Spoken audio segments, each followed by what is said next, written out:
And from my end, I can fully agree that it's been a joy to get to know her. And Lisa is a kingdom kid. And most of her presenting and teaching experience is in the realm of environmental conservation. Okay.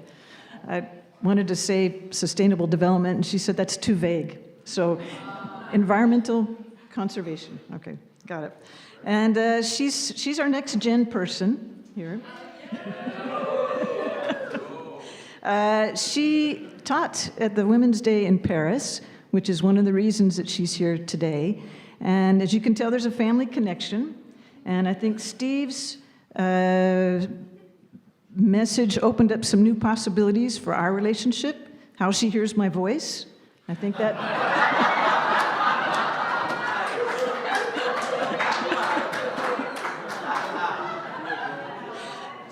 Anyway, she's one of my best friends, and so it's a pleasure to have her here with us today. I admire both of these women very much for their competence, for their quiet and gentle spirits, and for the wisdom that God has given them. And Steve set them up very well because they will be talking about Sarah and about Mary. And we're used to hearing about Abraham and his faith. We're used to hearing about, as Steve mentioned, Jesus and his teaching. And so we're looking forward to hearing about Sarah and about Mary. So please welcome Triin and Lisa.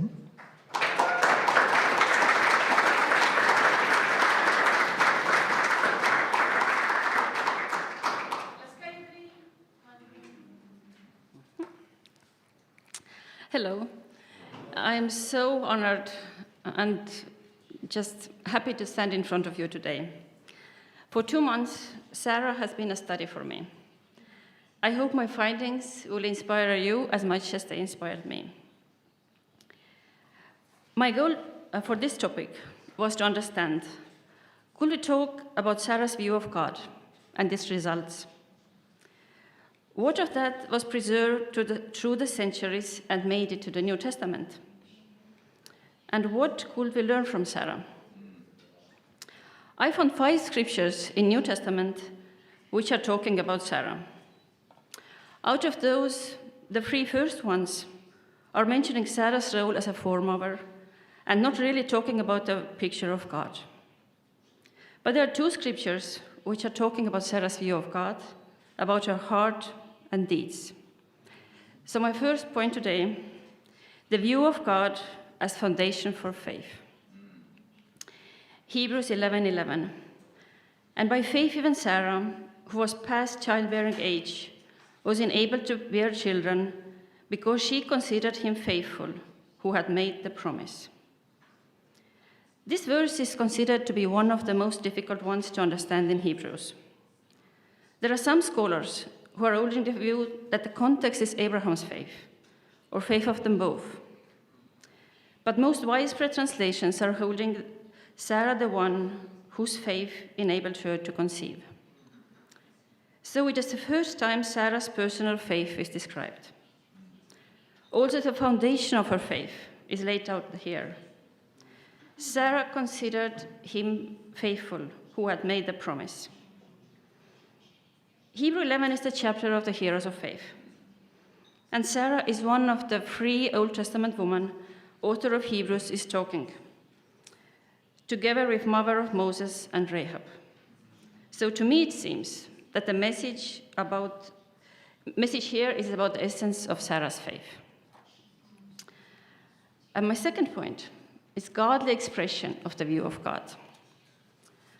Our view of God has no importance if it's not living and active in our lives. The best example of Sarah in that is the last passage, 1 Peter 3, 1-6. It is mainly giving instructions to those women who are married to non-Christians, but it includes also one of the most beautiful New Testament passages about godly women. 1 Peter 3, 1-4. Wives, in the same way, submit yourselves to your own husbands, so that if any of them do not believe the word, they may be won over without words by the behavior of their wives. When they see the purity and reverence of your lives, Your beauty should not come from outward adornment, just as elaborate hairstyles and the wearing of gold jewelry or fine clothes. Rather, it should be that of your inner self, the unfading beauty of a gentle and quiet spirit, which is of great worth in God's sight. And here the New Testament instruction found its example from Old Testament, verses 5 to 6. For this is the way the holy women of the past who put their hope in God used to adorn themselves. They submitted themselves to their own husbands, like Sarah, who obeyed Abraham and called him her Lord. You are her daughters if you do what is right and do not give way to fear. When I think about Old Testament, it was necessary to underline Sarah's importance as a foremother of God's chosen people. But in the New Testament, there is no need for that anymore. And out of all possible godly women in the Old Testament, in the future New Testament, she is mentioned as an example for Christians in many areas. Based on those 6 verses, I would like to present 3 thoughts: foundation, attitude, and deeds. Foundation. Verse 5. For this is the way the holy women of the past who put their hope in God used to adorn themselves. Again, like in Hebrews 11, the foundation of those godly women, including Sarah, was their hope on God, their faith in Him. We know the more desperate the situation gets, the more we need hope. Hope in God's solution. When I read those women, the holy women of the past, many names are running through my head, like a short movie. I think of Miriam, Deborah, Rahab, Esther, and so on. Those women put their hope on God, and that hope and trust became the foundation of what they did. Secondly, attitude. Out of such a trust for God, the godly attitude will find its source. The attitude of humility and reverence. The purity and reverence of your lives, inner self, gentle and quiet spirit. They submitted themselves to their husbands, obeying, like Sarah obeyed Abraham and called him her Lord. I like the expression in verse 4. Ho kryptos tes kardias anthropos. I understand it as hidden, concealed, secret person of the heart. As we know, heart was considered to be a seat of thoughts and following actions. And remarkable is also the usage of the word praus, meaning gentle or meek, which is used only in 2 other passages in New Testament by Jesus himself. In Beatitudes, and also when Jesus was talking about himself as a king, gentle and riding on a donkey. And that quality is common for both men and women. As Paul Ottermeyer puts it, the 2 words that modify spirit, meek and quiet, are Christian rather than purely feminine virtues. So the attitude is the one of the spiritual inner being. As disciples, we know what it is. We really cannot touch this or describe very well, but we realize when it's there. I would like to take a closer look at verse 6. They submitted themselves to their own husbands, like Sarah, who obeyed Abraham and called him her Lord. Just like Sarah. Sarah becomes here a beautiful example based on her heart for God. Basically, it means, just like Sarah, hoping in God, submitted herself to Abraham, and that made her beautiful. We know that the Old Testament is talking a lot about Sarah's beauty, up to the point where foreign kings wanted to marry her because of that. But here, the New Testament underlines inner beauty, the gentle and quiet spirit, and Sarah is the example of that big conception. Both words used here, obeyed and Lord, are carrying a forceful connotation, and I would like to take a closer look at them. Sarah obeyed Abraham. Sarah's submission was evident in a form of obedience. When I think of her obedience, 2 things come quickly to my mind. First, she was obeying Abraham when she was following him in all their journeys. She might not have as big faith in the beginning as he had. Secondly, her submission to be willing to follow the lead of her husband by trying to have a baby, again, over so many years. The faith might have helped her, but to decide, okay, let's do it, that was a strong act of submission. And she was old enough to be a great-great-great-grandmother by standards of her time. What people might think. According to Genesis 21:6, she says, "Everyone who hears about this will laugh with me." And that's in a mocking sense. In that age, you want to sleep instead of having sleepless night with a small baby. But she submitted to God and to her husband. I've got the impression that she was not a soft woman. She had a big household to manage, those long journeys with Abraham, the whole story with Hagar. But she let Abraham lead her, and she submitted. And that demonstrated her inner strength and courage. But Abraham was not perfect, of course. For example, he asked her not to tell the king that she is his sister. Out of fear, Abraham is saying in Genesis 20:13, "This is how you can show your love to me. Everywhere we go, say of me, he is my brother." And Sarah submitted to that half-truth, as they had one father. According to verse 5, her words to the king were, "He is my brother." But similar kind of situation had already happened once before. We all have situations in life when we are called to submit to imperfect humans, inside and outside the church, just because Jesus left us the example, and that's the teaching in the Bible. And of course, we understand that through that we can demonstrate our humility towards God and our ultimate submission to Him. It is not easy always, but we can learn that from Sarah. She called him her Lord. It is a beautiful statement. It might have been a picture of respectful wife Sarah people had for centuries, and passing on their stories. But it might have been the quote of people heard a lot. In Genesis 18:12, "So Sarah laughed to herself as she thought, 'After I'm worn out and my Lord is old, will I now have this pleasure?'" I found there are at least 4 Hebrew words used for husband in Old Testament. Lord Adon is one of those. And in a specific form, Adoni, meaning my Lord, is used only once.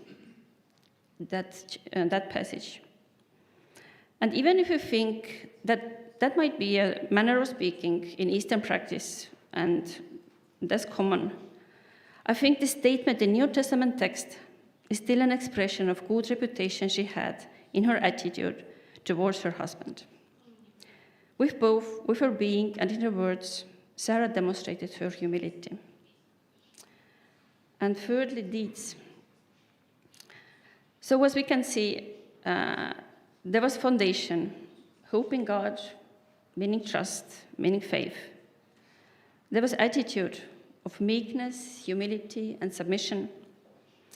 And there were godly deeds, behavior, way of life, do what is right or do what is good. Do not give way to fear. So our way of life is demonstration of our view of God. Fear is a little unexpected word here. The word used for fear is indicating to us as some bigger, terrifying events or threats. It is not just having a math test tomorrow. Talking about Sarah, she might have been afraid of leaving her country she used to live in, and be in constant move and having that certainty of where she would sleep each night. For sure, she must have been scared to death to be married to Pharaoh or king of Gerar. She was afraid that Hagar's son will inherit everything, or after Isaac was born, at least a big portion. On one occasion, the Bible is directly saying that she was afraid. but it was when God was talking to her. In Genesis 18:15, Sarah was afraid, so she lied and said, "I did not laugh." But he said, "Yes, you did laugh." But who would be scared in that situation? I believe we all are facing situations in life when we fear people or just life. And when we think about those holy women of the past, all of them risked their lives. But they did it with deep trust in God and with no fear of people. Or more precisely, they overcame their fear by their faith. And that's the example. So I found some lessons for myself. First, about the foundation for my view of God. I can see myself that the older I get, my faith might stop growing. I become complacent with a level of faith what used to be enough. But now is God calling me to have deeper faith in order to face harder challenges in life. I can ask myself, do I really trust God 100%, always, in small and big? I have gone through 15 tough months now. Losing my dad, having burnout, finishing my dream job, searching for a new one, being unemployed, meaning feeling worthless, having cancer surgery. I hope the list stops here, at least for now. But I can realize how much it helps to have my picture of God.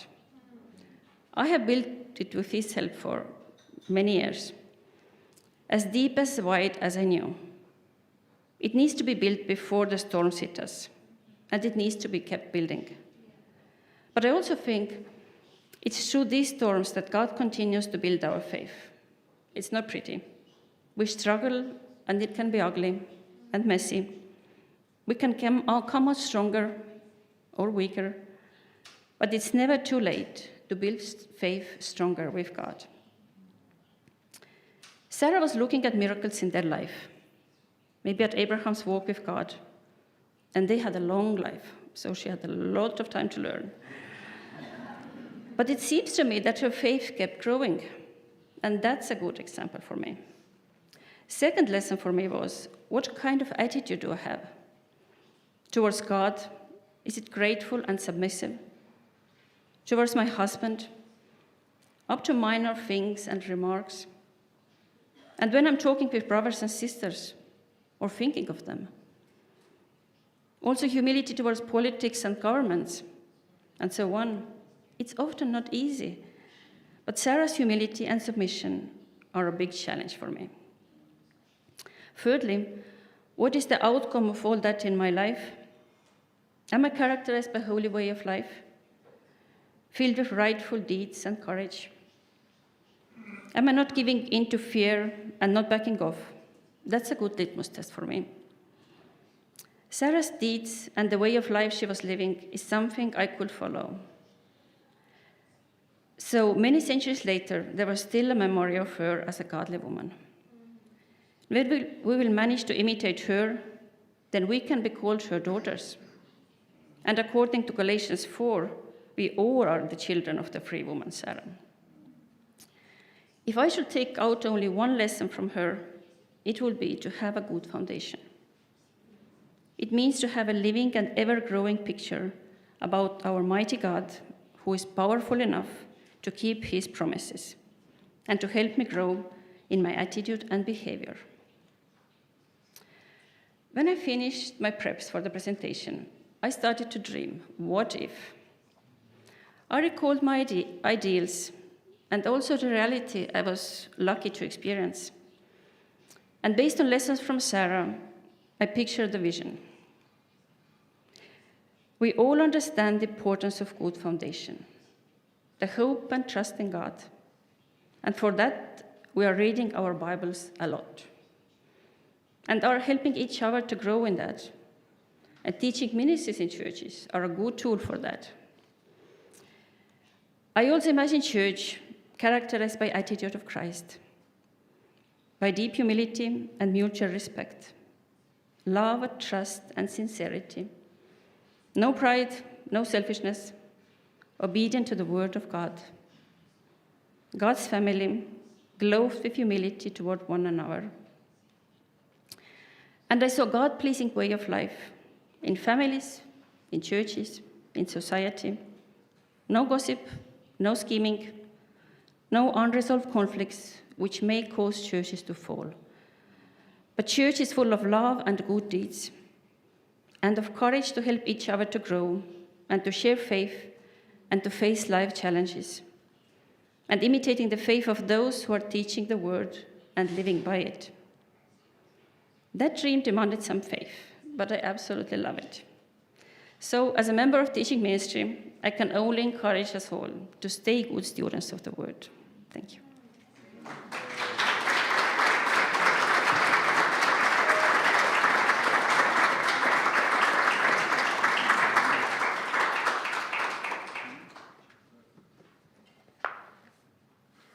Let's see.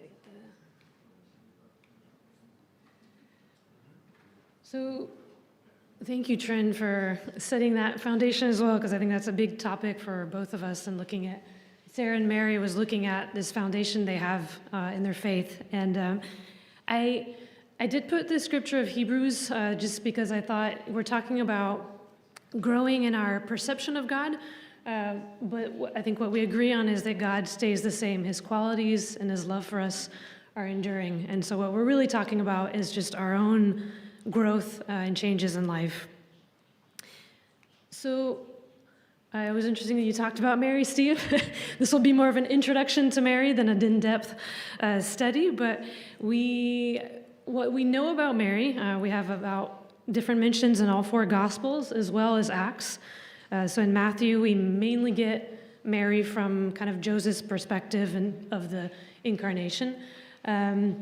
In Mark, there's this one mention that also comes up in Matthew and Luke, that time where Mary and Jesus' brothers come to find him, but they can't reach him, and Jesus uses that opportunity to teach. I think sometimes I've heard it said, Mary must have been offended. We don't really know because it doesn't say that she was. But in Luke is where we have most of the scriptures with Mary's perspective. So that's the ones I'm going to share most thoughts on. I think it fits well with the fact that Luke also features most of the stories of women, most of kind of actually having their names. And so that's where we'll spend most time. And interestingly, in Acts 1:14, we also see that Mary is still present. So after the resurrection, after Jesus has gone again, the disciples are praying together, and Mary and his brothers are there praying. So it's encouraging to see that Mary in some ways was a disciple, and she stayed a disciple.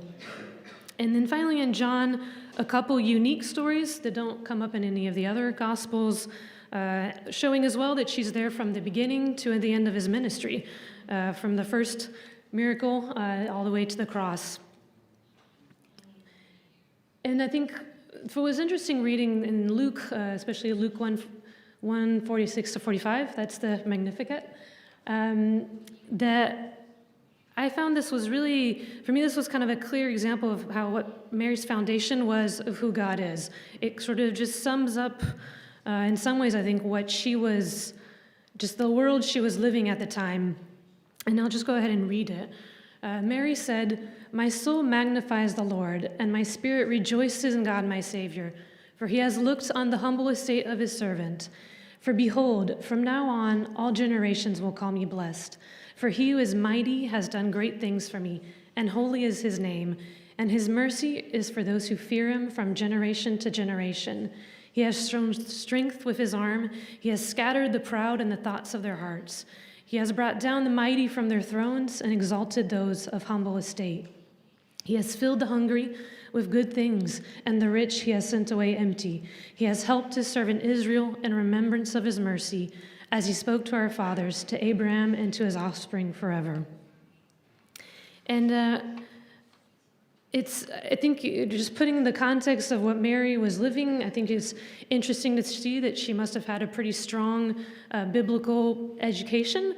This slide here, just kind of showing a lot of the parallels with different scriptures of the Old Testament. For example, Habakkuk using similar language around joy in the God of our salvation.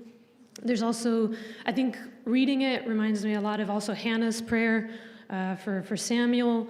There's just a lot of different themes where it really feels like Mary was drawing on everything she knew to sing this song about God. And in some ways condensing maybe all the messages about who God was and who she believed he was.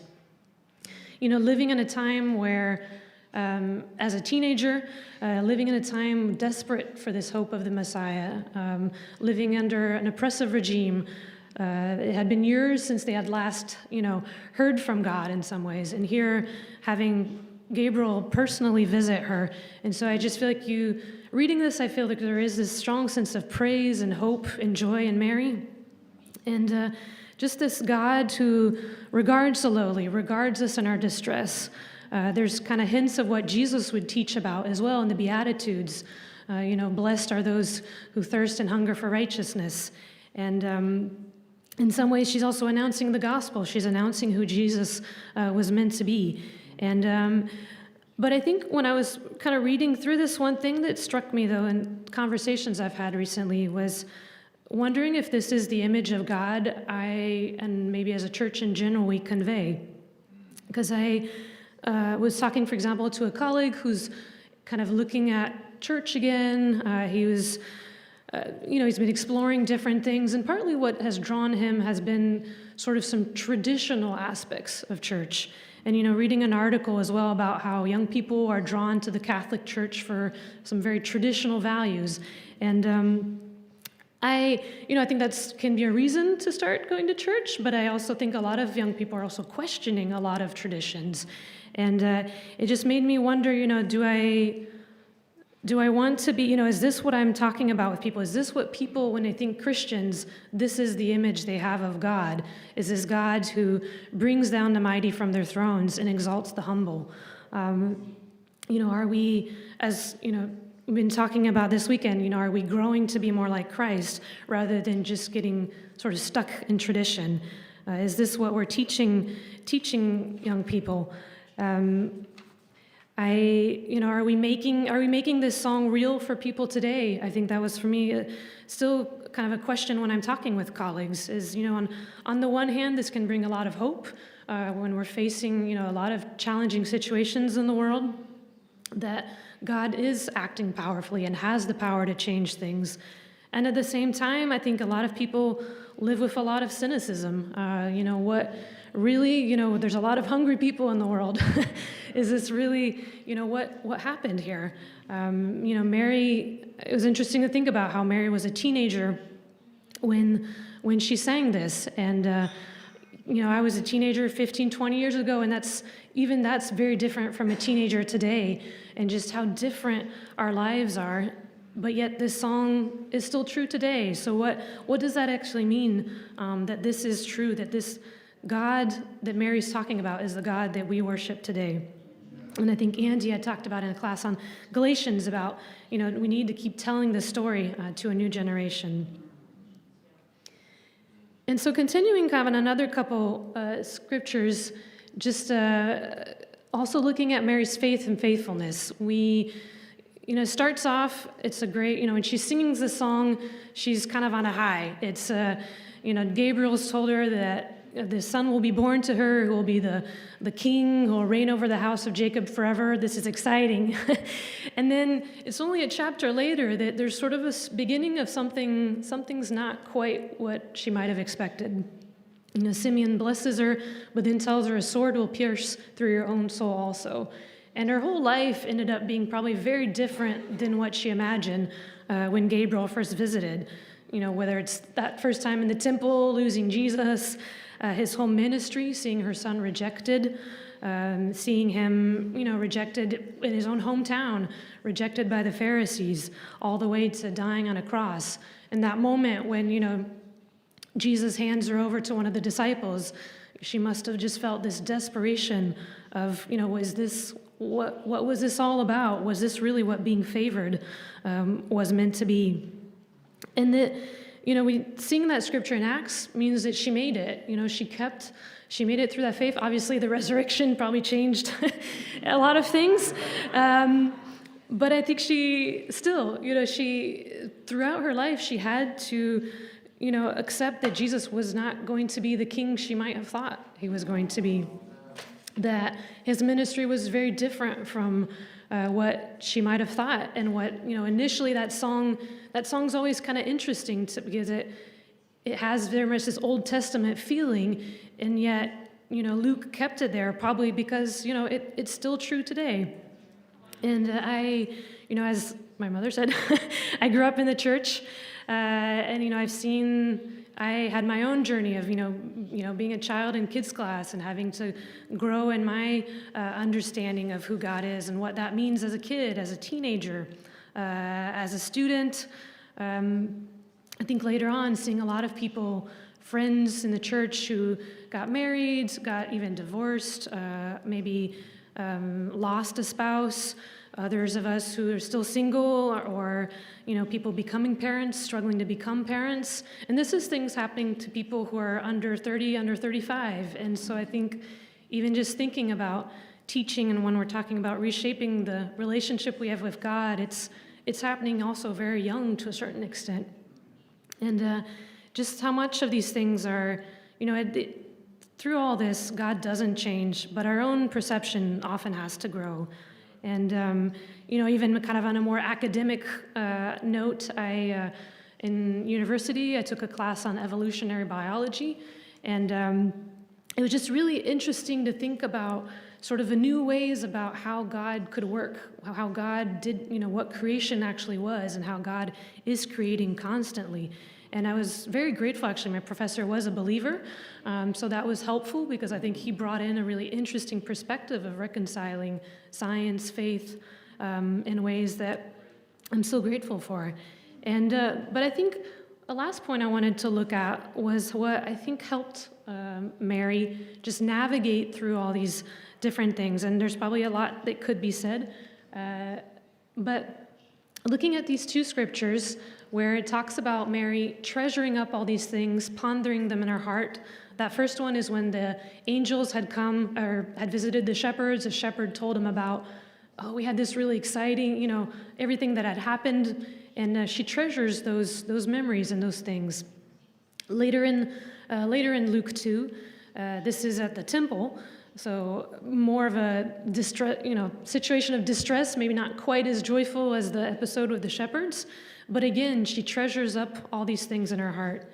And looking at just briefly, it's different words that are used, but a similar idea of keeping safe these memories and these things that were shared with her, and reflecting. I think, as David was talking last night, I think I've called it something different, more like intentionality, but I think it's the same idea of taking the time to reflect, but also being intentional about it and doing this reflection with purpose.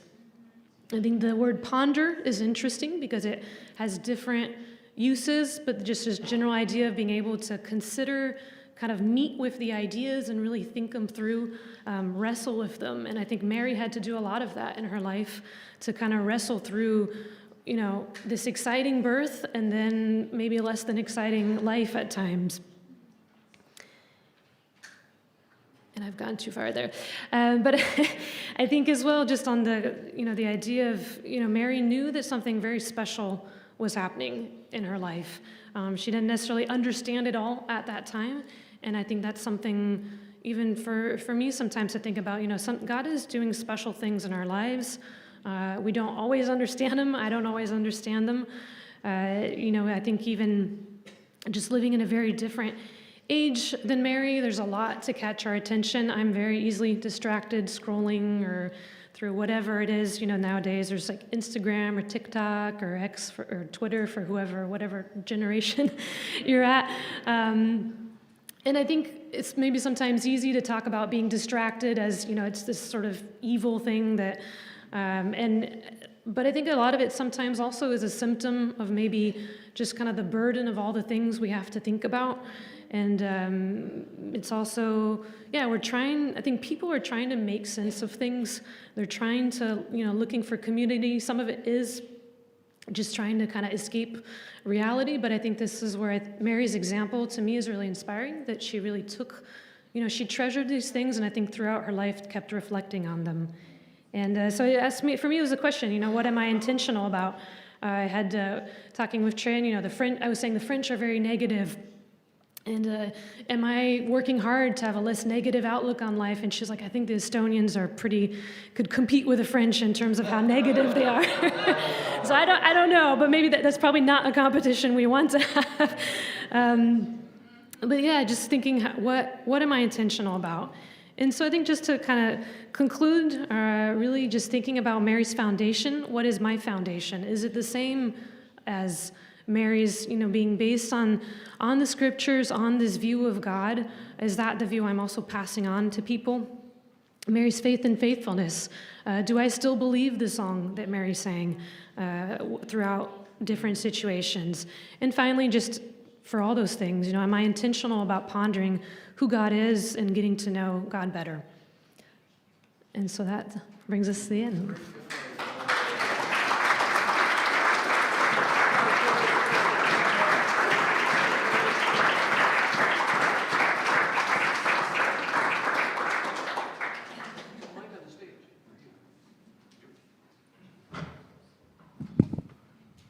So we have a little time for Q&A, if there are questions or if you have answers.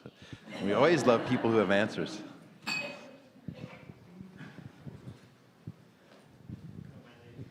Yeah, thank you both for your sharing. I love that you're going so deep into their lives, and it fits so beautifully with what Steve was preaching. I have a question, Triin, about the thing with Sarah obeying her husband when he told her to lie. I have some very mixed feelings about whether that was actually right or not, and I wanted to hear a bit more thoughts on that. I think the short answer, she wasn't lying because that they were brother and sister. So maybe that helped her.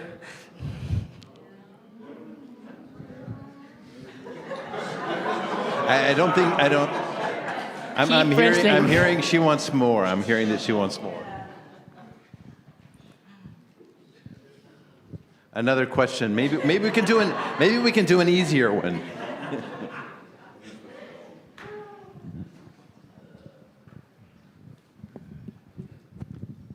Thank you. My name is Fanny from the Norwegian Church.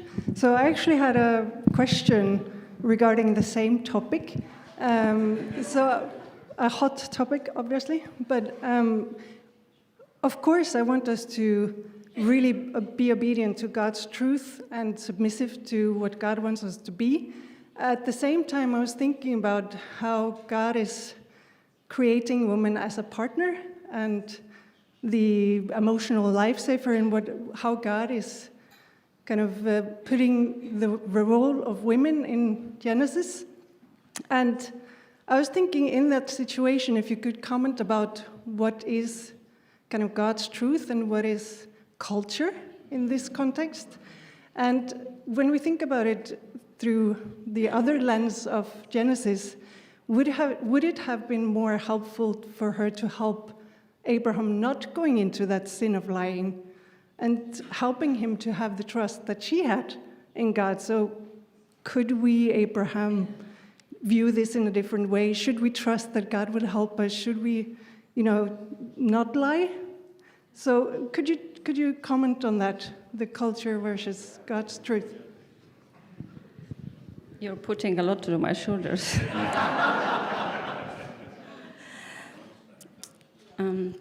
I think, like in one passage, it was said that those stories have happened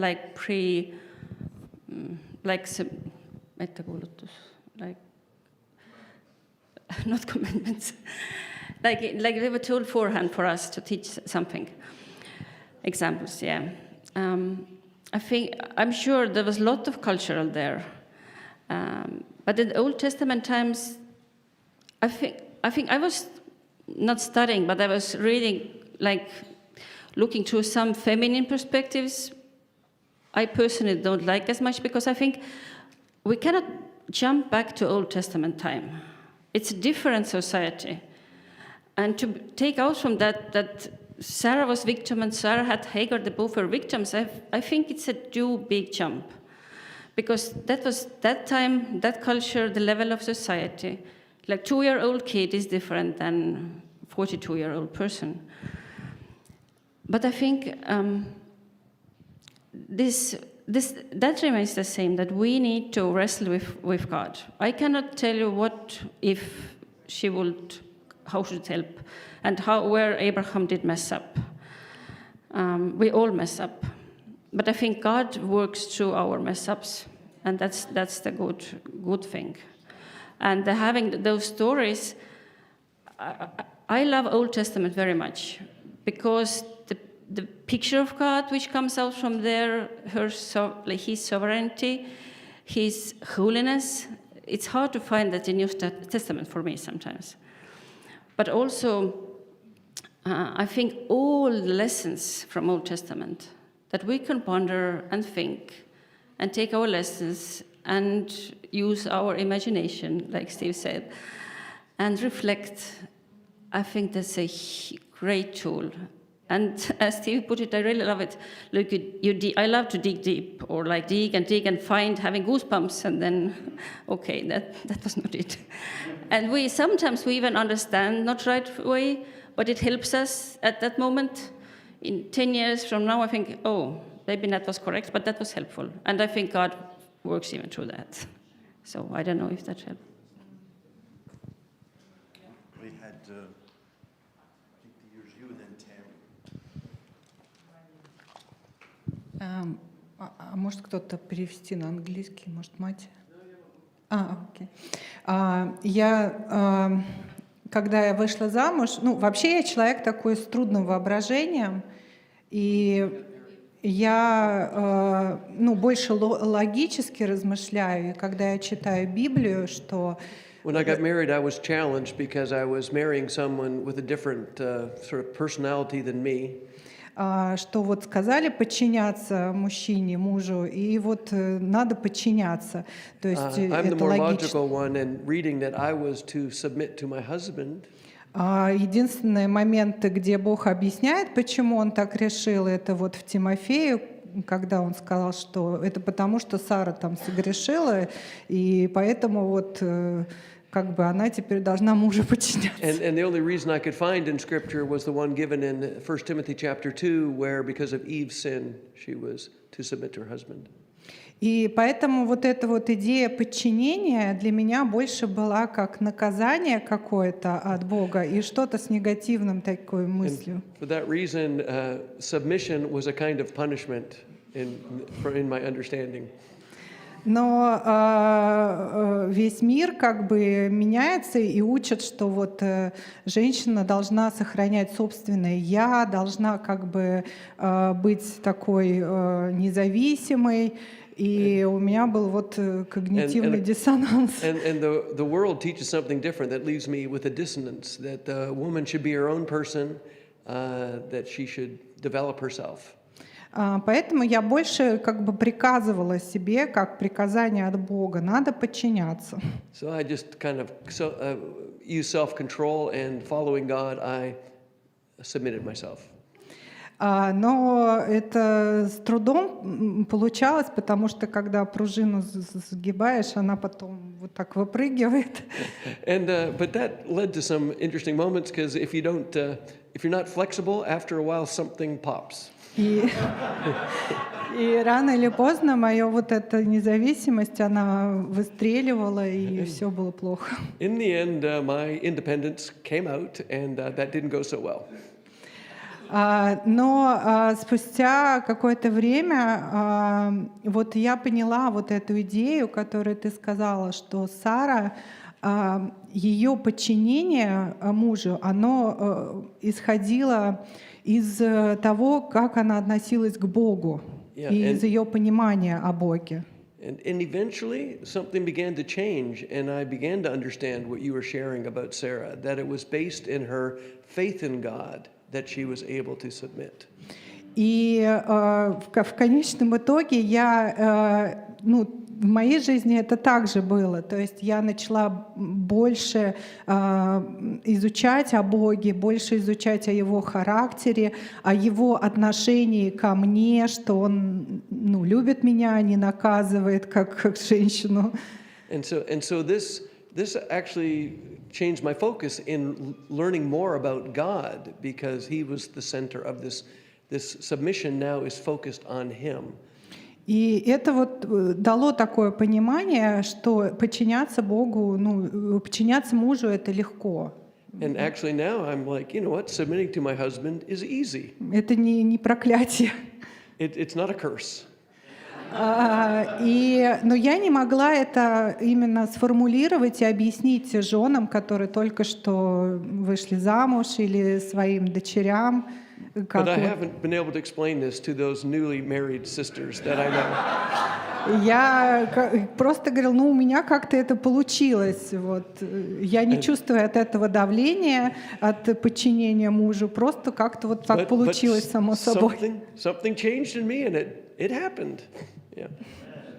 Но я благодарна, что ты это сформулировала, что это не просто само собой получилось, а именно из-за того, что Сара погрузилась в свои отношения с Богом, и она думала о Боге, и это вот из этого фундамента у нее так легко получалось называть мужа господином. Just thank you so much for formulating that and sharing that, because now I see it, and I'm very grateful, and I'm just want to say thank you. Да, спасибо.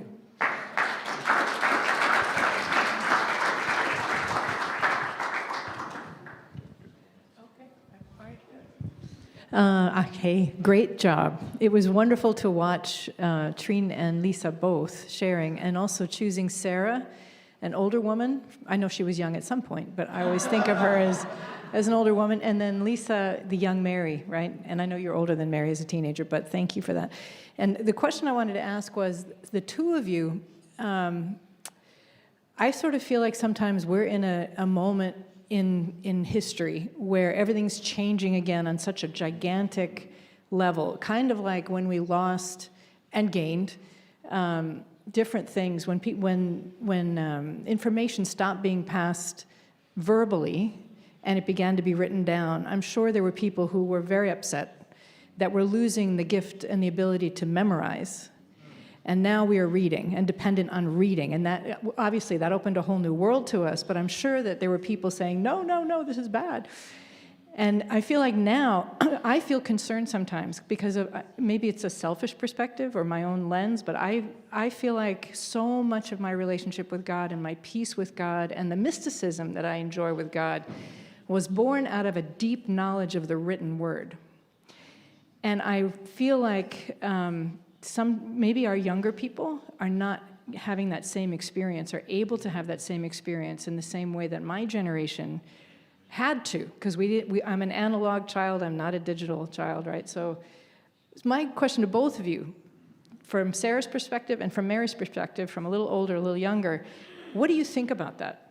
How can should we be concerned about the lack of reading in our younger generation? How should we just be excited about the difference that it's going to teach us? And how can we, not overreact, but also not get derailed and miss out on some really important foundational teaching?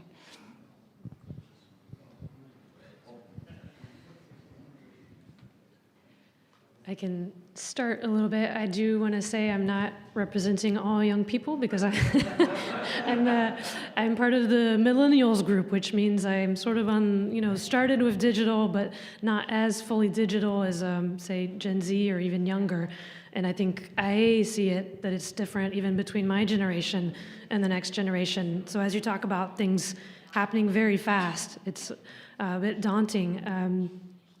I think like what I was sharing a little bit about, the scrolling and the fact that people, binge Netflix, and I wouldn't necessarily recommend binging Netflix, but I think there's something behind that, and I'm wondering if maybe we also need to explore why is it that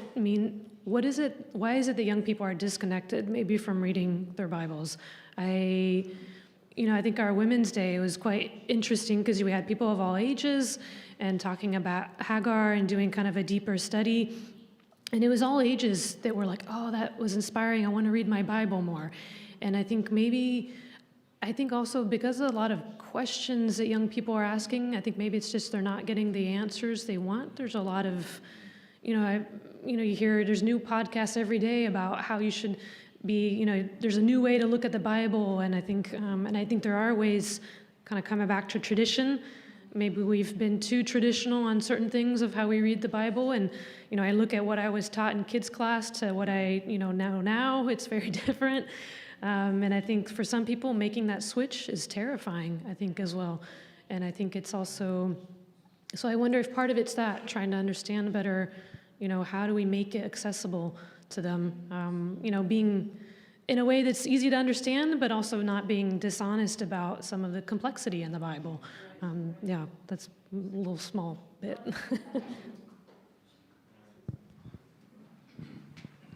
Gosh, overwhelmed. Sorry. Okay. Yeah, I want to share. Trying to give a word there. As the question was to two of us.